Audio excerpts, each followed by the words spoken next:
Itsu. Itsu nihong ni ikimasu ka? Itu berarti kapan kita pergi ke Jepang? Berarti raisu desu atau itsu nihong ni ikimasu ka?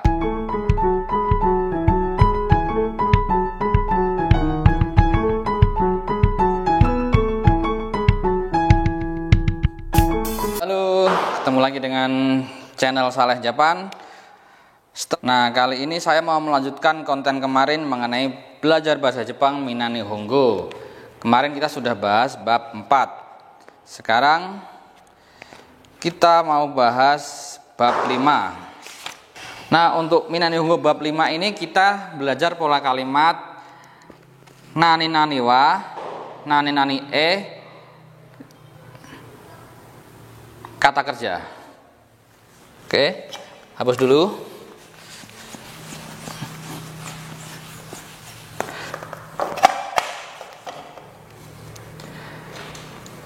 Ya, bab 5 nani nani wa, nani nani nani nani mas. Jadi kita belajar partikel kalau huruf gerakannya he. Contoh kalimat nani nani wa watashi wa Kyoto ikimasu. Ya. Watashi wa Kyoto ikimasu. Watashi wa Kyoto ikimasu. Jadi watashi wa itu saya, Kyoto itu Kyoto, terus ada partikel ikimasu. Berarti saya akan pergi ke Kyoto. Berarti ke ini artinya ke. Contoh kalimat yang lain dengan partikel watashi wa takushide uchi kairimasu. Kita fokus ke ya. Watashi wa takushide uchi kairimasu. Jadi saya taksi D dengan taksi dengan D uchi uchi itu rumah, kairimasu berarti uchi kairimasu. Uchi kairimasu berarti pulang ke rumah. Kemudian bentuk yang lain, watashi wa kazoku to nihon ikimashita. Jadi yang partikel itu artinya ke. Itu yang satu. Kemudian partikel yang kedua itu partikel D. Tadi kan kedua partikel D. Nani nani wa, nani nani D, Kyoto ikimasu. Ya, jadi watashi wa kata benda D, watashi wa takushide uchi kairimasu. Saya pulang ke rumah dengan taksi. Nah, contoh misalkan ini dengan maka atau enggak pulpen ya. Watashi wa boru pendek kakimas. Jadi saya menulis dengan pulpen. Itu partikel D. Tadi partikel artinya ke, partikel D artinya dengan. Kalau di depannya kata benda. Misalkan watashi wa saya pulang ke rumah dengan sepeda. Watashi wa jitensa de uchi kairimasu. Nah, taksi D. Kemudian yang ketiga itu ada partikel to ya. Jadi di Mina Nihongo bab 5 ini ada 3 partikel, yaitu partikel artinya ke, partikel D artinya dengan, partikel to. Nah, yang partikel to itu artinya apa? Jadi contoh kalimatnya, watashi wa kazoku to nihon ikimashita. Berarti watashi wa nihon de watashi wa kazoku to nihon ikimashita. Jadi di sini partikel to, kalau depannya itu ada misalkan